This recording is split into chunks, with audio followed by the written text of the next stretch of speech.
Selamat malam teman-teman, perkenalkan nama saya Sartika Simanunlang, NPM 20 nomor 1011. Di sini saya akan melakukan critical journal review pada judul Perkembangan Pengaturan Korporasi sebagai Subjek Hukum Pidana Indonesia.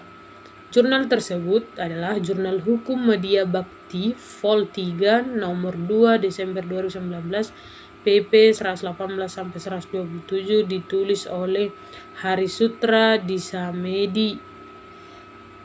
Di dalam jurnal tersebut menjelaskan bagaimana kedudukan korporasi sebagai subjek hukum di Indonesia.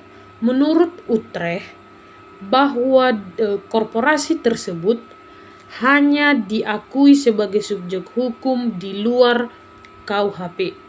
Namun di dalam KUHP pidana tidak diatur bahwa korporasi itu sebagai subjek hukum.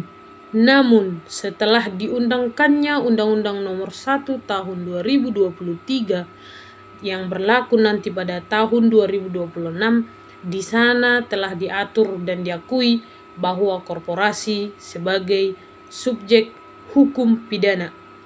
Sehingga selama ini korporasi banyak melakukan tindak pidana kejahatan, tetapi dia tidak dapat dihukum karena tidak ada undang-undang yang mengatur korporasi sebagai subjek hukum.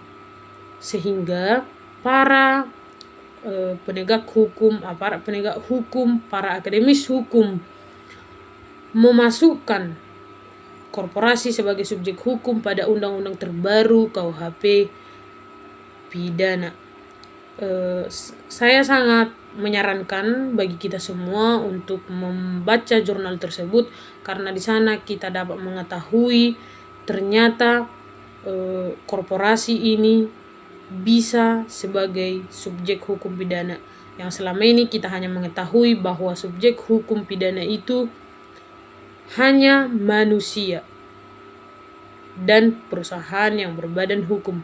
Namun saat ini korporasi juga sudah menjadi subjek hukum, yang mana korporasi adalah suatu badan usaha yang berbadan hukum yang bertujuan mencari laba atau keuntungan. Terima kasih.